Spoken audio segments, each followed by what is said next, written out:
Hey, we are live. Sunday afternoon Q&A. It's good to be back. Good to be back. Although I gotta get better with my time. 3 o'clock is 3 o'clock, not 3:07. All right, doing the best I can here. Long, busy days. Lots of holidays in this month on the Jewish calendar. Weaving in and out of them. But yeah, we're still here talking. I will be offline, let's see, on Tuesday.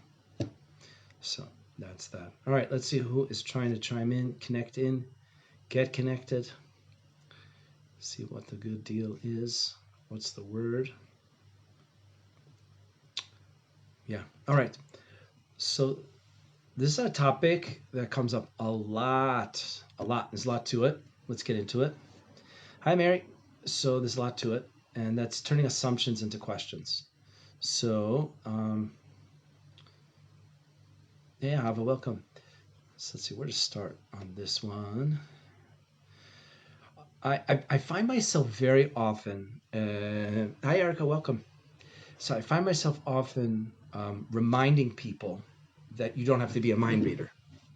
Like I have to regularly remind people, like you're not obligated in a relationship, friendship, any kind. When I say relationship, I mean all kinds of relationships because it's similar. Friends, yes, it's more intense with parents. Yes, it's more intense with a partner. Okay. But I find myself often encouraging, reminding, teaching people that like you don't have to be a mind reader. I'll hear people, deeply wondering. I think he means this because of this, or he probably is feeling that, or she did that because of this, or she meant this because of this. Very often it's like puts the other person in like a perfect light and like I'm horrible and bad kind of a thing, just because we're trying to compare ourselves to others because we don't feel good confidence or esteem or validation, and so we're like looking to other people, but we always fall into that trap because there's that kid part of us that's so used to not feeling good enough. So but whatever it is, it's when if you're finding yourself very much in someone else's head, like they think, they feel, I know. Listen, we can't know what somebody else thinks or feels ever unless you're a mind reader, and I'm sorry, then this is not for you. But if you can't read, the majority of the people, most people, everyone except for some rare, talented, gifted people, we can't read minds. We don't know what other people think and feel. And that means that where I catch myself or find myself overthinking about what the other person is thinking or feeling, I got to check myself. It's off. I'm not going to be happy. I'm going to feel very out of control, a lot of anxiety, because no amount of thinking is going to help me understand what the other person is really thinking or what they're going through. But why am I doing it? Okay, so I'm looking for security or reassurance, or I'm just not sure about myself, or I'm not getting the kind of validation that I need. But when you catch yourself or find yourself doing a lot of mind reading, remind yourself, I can't possibly know what someone else thinks or feels. In a relationship, any kind of relationship, each person is responsible for what they think, what they feel, what you need, what you want, what your view is, to know it, to share it in a hearable way, and then hear your partner when they share back. That's how it works. Because nobody can know what I think and feel unless I share that with them. And that winds up being such an important part of a relationship, which is that, my friend could do something. I could say, it really pisses me off when, you're late, or you say you're going to come at one time and then you never do, and I can't rely on you, and that's horrible. But at the same time, I could share, but wait a minute, how do I feel emotionally? How does that have an effect on me? It's like, you know what? It makes me feel frustrated, like you don't care about me, or that our relationship isn't important to you. I feel undervalued, unappreciated, when you do such a thing. I've now given them information. I've spoken in a way that's with my feelings, and it always comes back to the feelings chart. Always comes back to I've got to first tune into what I feel. Now I'm ready to talk to you. When I share in that way, I'm telling the person the one thing they can't possibly know. If you will speak like this, or say these things, or do these actions, or you won't say certain things, or you won't do certain actions, I will then be feeling like this and this. And that's a complete sentence. It feels weird. Like when you're late, I feel like you don't care about me, or I feel uncared about. Like we feel like we want to say something more. I mean, you could say, and I wish you would call instead, or something. Like you could do that. But I've now shared with the person the one thing that they can't possibly know, which is that, how do I feel? What do I think? They can't know that. So I need to share that with them. So that's that. that's an important piece of it. But I think there are a lot of people, to add to this another piece. Um, I'd add this other piece is that a lot of us, a lot of you out there are very sensitive. You're very empathic. Some people are empaths. Some people are naturally tuned in sensitive. Some people, they grew up, and I always talk about this, it's important. Whatever defense mechanisms you came up with or discovered to help you survive, the emotional experiences of childhood and school and whatnot. So as right now you're looking for help with them because they're out of control, tremendous, insecurities, worrying about what everyone else thinks about, whatever it is. There are things that we go through, and those are usually the behaviors of a person says, hey, I want to go to therapy, I need to change this. Well, you realize that, wait a minute, that's actually serving a role or it's playing an important role. But um, these defense mechanisms that would come up, these issues or these behaviors or ways of being, for example, being hypersensitive is one of them. I have a sensitive Kaplan, there you go. But being sensitive is one of them. But it's just like, I never know when mom's going to freak out. I never know when dad is drunk and going to blow his top. I don't know. So I become very hypersensitive to what's going on around me. I'm on eggshells walking. As a little child growing up, is in a home. I need to trust my parents. If it's emotionally unstable, I react to that. I think maybe, I better not rock the boat or something, like everything's going to fall apart. But it's this idea that I need I become hypersensitive, very, very sensitive. You can say, well, it gets me into a lot of trouble because I spend a lot of time thinking and wondering what other people think, what they feel. The thing is that when we're very sensitive to other people, very often we're right, or at least in part. Our senses are right. We're picking up on something other person. The thing is that I can't know that I'm for sure right. Also, if I'm always wondering what the other person thinks and feels, I'm basically doing the emotional work for them. I've left no room for them to engage in the relationship. I'm doing it for them. That's not healthy. That's not positive. That's not encouraging the person to own their own feelings, and to work with it. So that's an issue. That's a problem. Um, but it's the other thing is that we just simply can't know. And so constantly pushing ourselves to know this answer when another person feels, but we're completely ignoring our own feelings. But then we're trying so desperately to know what the other person feels. And so what I tell people is don't stop. It's a great trait. It's a beautiful trait to be sensitive, as you learn more balance, more boundaries, more self-care, as you practice validating yourself, find your own voice, gain confidence and assertiveness and tell people how you feel. That sensitivity emerges as a real power and strength. It's wonderful being around you and being friends with you. You get it. You care. You're naturally sensitive. And then it's like, you can tell when something is off. And I think what we do is as sensitive people, we don't stop being sensitive. Like I said, that's a powerful trait. What we want to do is we want to balance it. So it's like, I'm definitely sensing something's going on. And rather than going around all day, it's like, he's definitely upset and it's definitely me and he's upset at me and I did something. And it's like, I have no idea if that's the truth. And very often it's not. But what I can do is I can take my assumption, turn it into a question. I don't reject myself. I don't deny the talents that I have, the sensitivities that I have, but I turn it into a question. I'll say the person's like, I have a sense that maybe you're upset. Is everything okay? It's like, whoa, that just opened up a whole world, which is that you care, you're connected, you're picking up on it, you're sensitive, it's safe to talk about. Maybe I wasn't even aware that I was projecting that energy and you're picking up on it, so it's positive feedback. It's just positive, but I didn't do the thinking feeling for you. I just indicated like, hey, I'm picking up on something. If you want to talk about it, it's great. It's fine for me. But I'm not assuming it's about me. I'm not assuming I know that you're upset. Could be that they failed the test and it has nothing to do with me, And so it's just so worthwhile. It's just so obvious. Although many of us have been trained to do this, to try to take over and hijack the thinking and feeling and, as if the more I think about someone else, the more I'm actually going to know what they truly think and feel, which is not true. But I think it's a practical tool. Is as I find myself making assumption about someone else, let me turn that into a question. Another fun thing is like, you know what, for the next week or the next 2 days or 3 days, let me assume that it's not about me at all. I'm taking an emotional vacation. I'm going to assume it's about them. They're upset about something. Because the truth is that most times if you assume it's about you, you're wrong.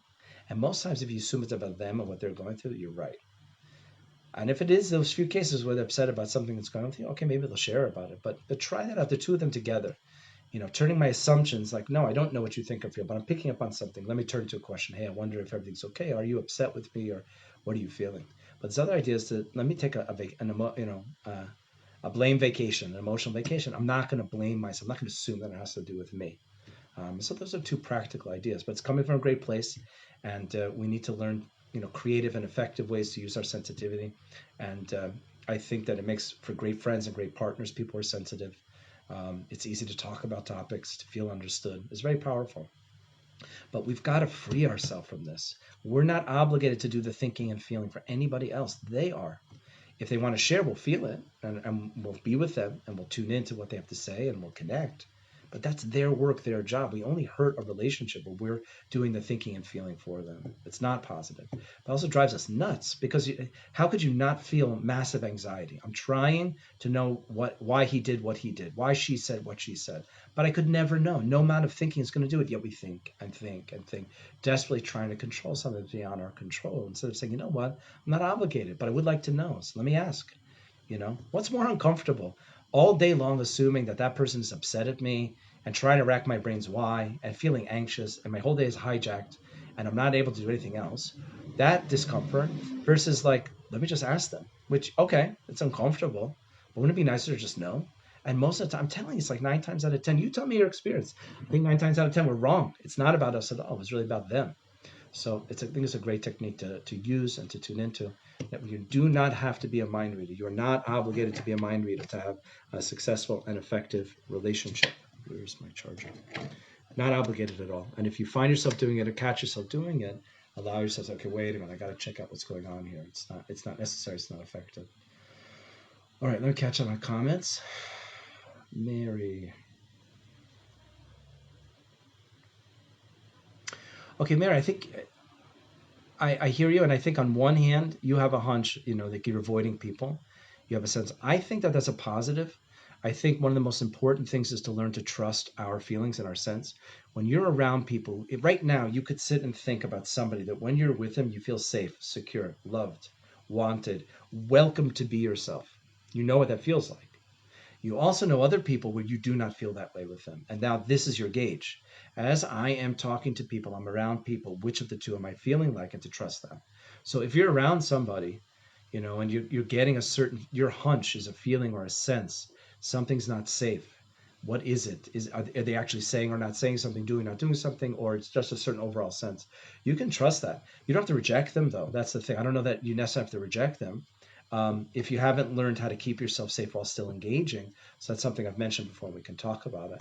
But I definitely, if you're erring on the side of assuming that they're not safe, great, spend some time there. Where I tune in, I don't feel safe, I'm out of here, I cut everyone off. With time, that will help you feel safe and secure, empowered. That kid part inside is like, oh, she's taking care of me, she's advocating for me, keeping me safe. Then with time, you can start to engage with people where, like, I see a red flag, and I'm on guard, but I'm going to watch and notice your behavior. And through your behavior, I can see, whether my hunch is correct or there's something there, but it's still worth, checking out more. But yeah, I wonder what the story was about quitting the job. I mean, it's hard if you're working for somebody and it just doesn't feel safe emotionally.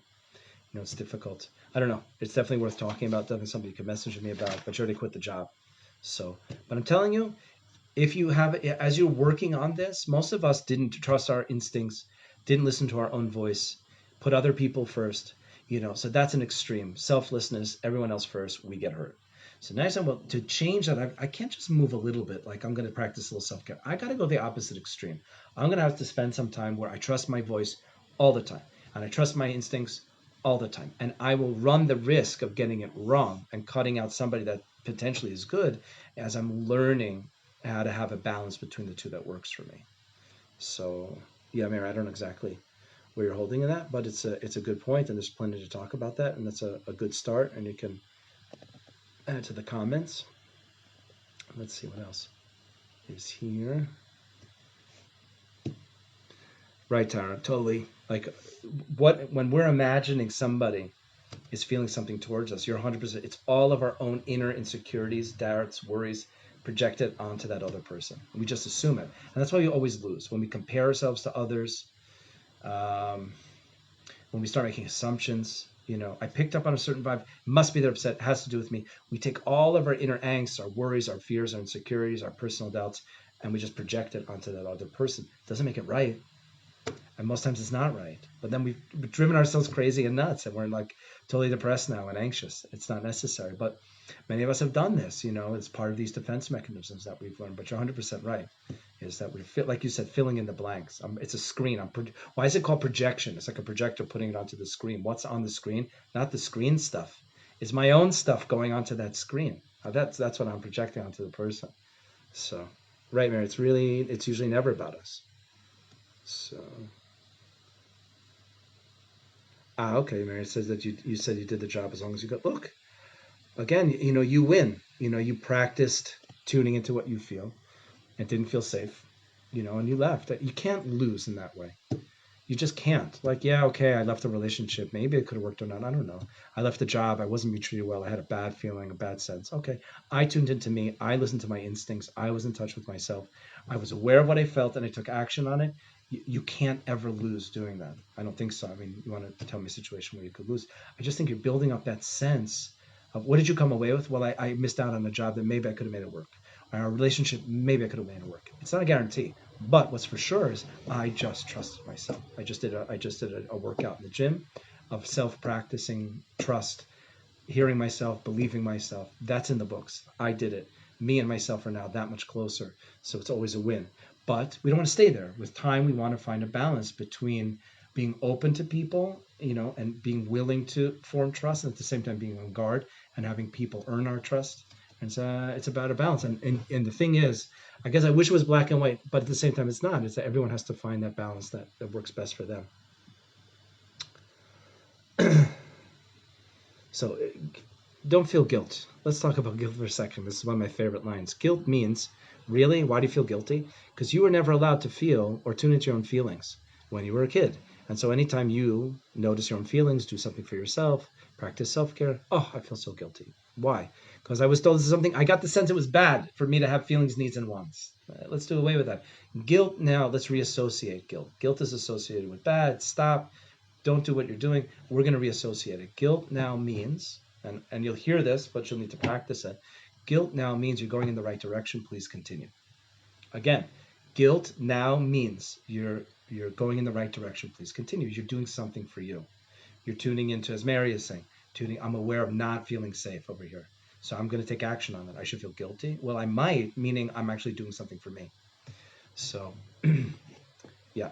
Is it bad not to trust people? Well, you can go back to the previous video. Where are you, previous video?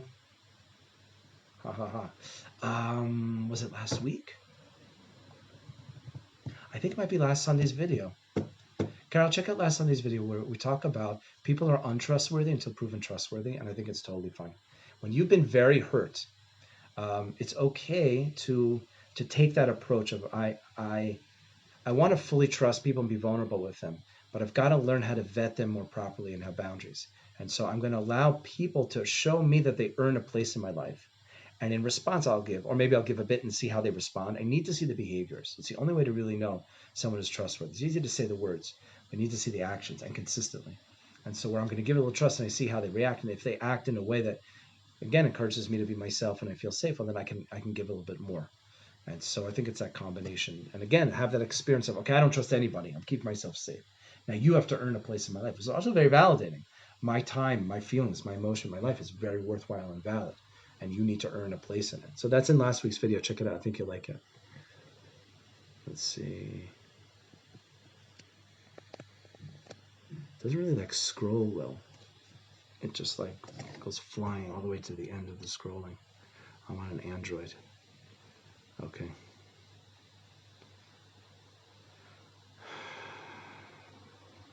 So I'm not sure what you guys are saying. I want to tolerate things better. I think maybe you're saying is I want to engage with people.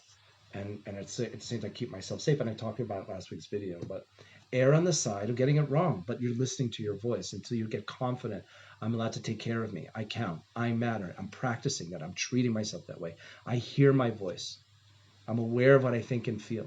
And I listen to it. I don't doubt it.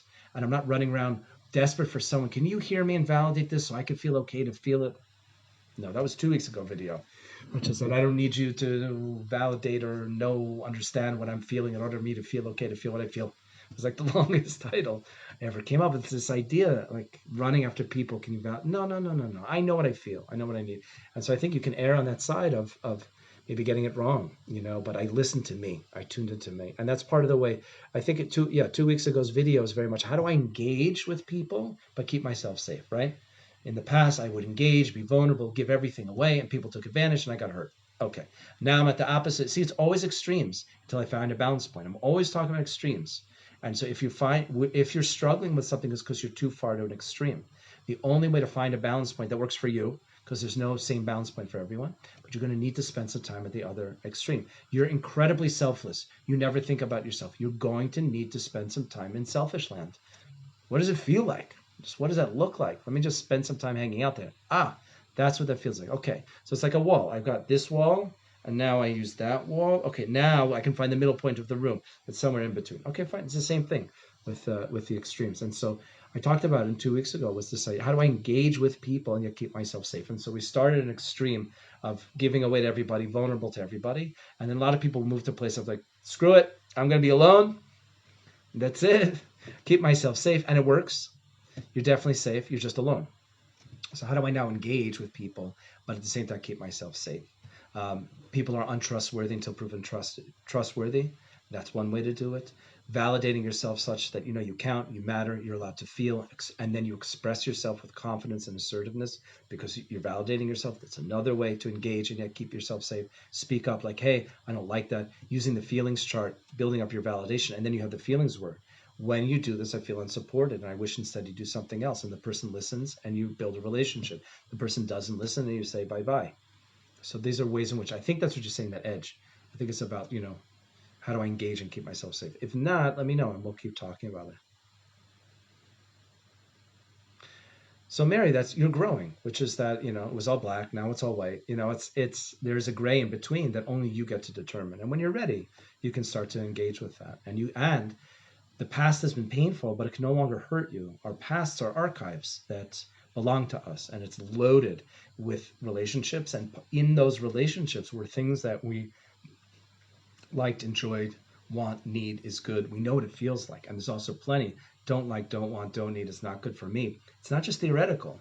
As you pick apart and explore your old relationships, you have a nice solid list of like real experiences of the good and the bad. That's your weapons as you go forward. That's your arms that will protect you as you continue to meet somebody. Like we were saying, if you're with somebody and that insecure, unstable, under the gun attack, not welcome to be myself feeling is coming up, bing, red flag. You know what that feels like. You've been through it before, so you can recognize it again. But where you're with and around somebody or people or in a workplace that I feel warm and welcome to be myself. So then it's much better.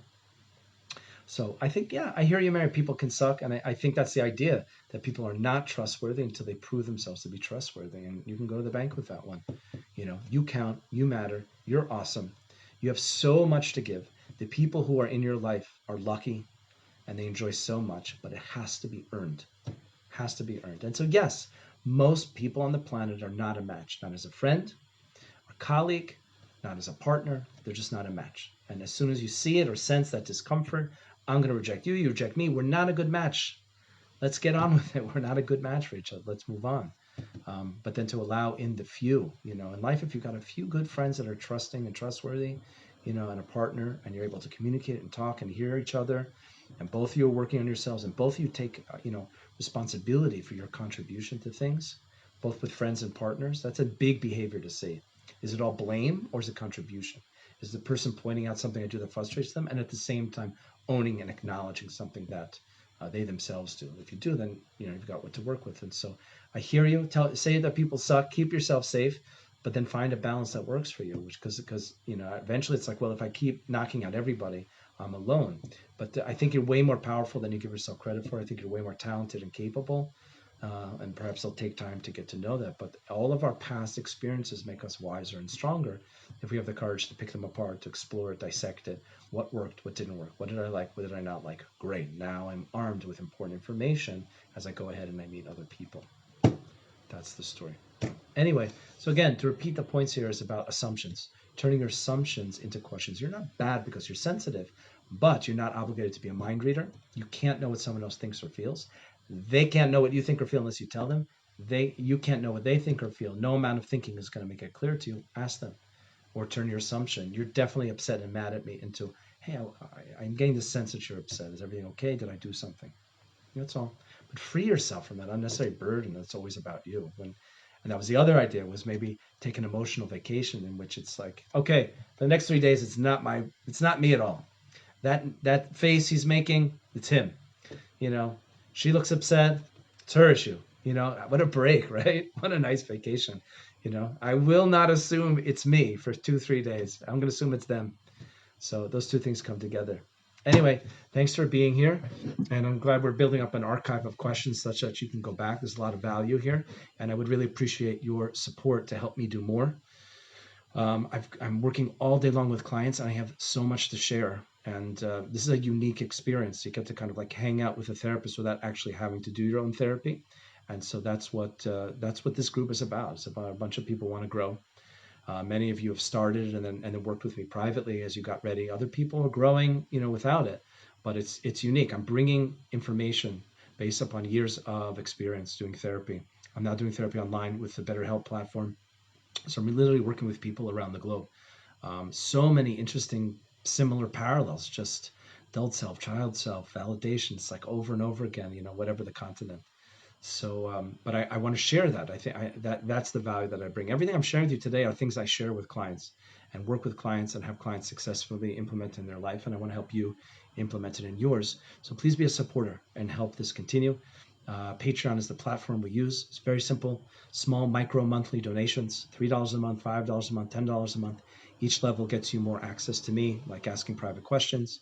And I think the highest level is even a session at like a crazy reduced rate. I think I haven't checked it, but that's the idea, to support. Another way to support is to invite your friends, bring them in. Let's grow the group. So consider being a supporter and a sponsor. I think we're around 20 sponsors right now. I'd like to get us up to 50. And then we can do this twice a week, which would be great. It would be fantastic. And we can take on some other topics or interests, or I'll let you guys decide, what the topic of the second live video would be. And yeah, so that's the story. I'll post a link to the Patreon. I appreciate it in advance jumping in. Do what you can. It helps a lot, and makes it easier for me to just, I literally don't take on certain sessions so that I could be available in the group.